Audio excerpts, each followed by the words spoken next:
साथी हो मलाई चाहिँ अस्तिदेखि एउटा कुरो भन्नु मन लागिरहेको थिएन। अब दोकानतिर हामी मान्छेहरूले सौदा किनेर कति भयो भन्दा दोकानेले 28 रुपैयाँ भयो, 38 रुपैयाँ भयो, किनमा अब कति भयो 40 रुपैयाँ भयो भन्छ हैन। अनि तिनीहरूले के भन्छ एकछिन कन्फ्युज हुन्छ हौ। त्यहाँदेखि सोध्छ कति पो हो 28 भनेको त, 40 भनेको 38 भनेको कति पो हो भन्ने सोध्छ हैन। त्यति बेला चाहिँ छेउमा भएको त्यो हुन्छ नि बट्टाहरू दोकान त्यही टाउमा हाल्नु जस्तो लाग्छ हैन। के गर्न गर्न सक्दिनँ हो। त्यहाँदेखिको म चाहिँ ट्युसन गराउँछु न।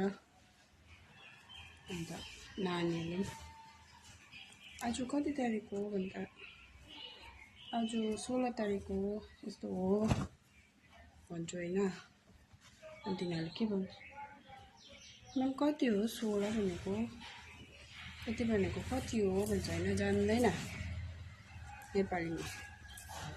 त्यति बेला चाहिँ के गर्छु भन्दा पहिला ड्याम्की इक्जाम दिन्छु हैन।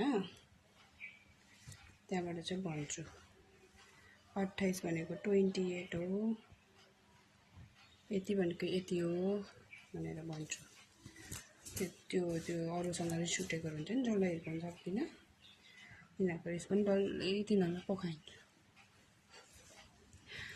बताऊ नि त रिस उठ्दैन? तपाईँहरू चाहिँ कुन चाहिँ क्याटेगोरीमा पढ्नुहुन्छ? यो भनेको कति हो भन्ने क्याटेगोरीमा पढ्नुहुन्छ कि त्यो भनेको सुन्दा रिस उठ्ने क्याटेगोरीमा पढ्नुहुन्छ?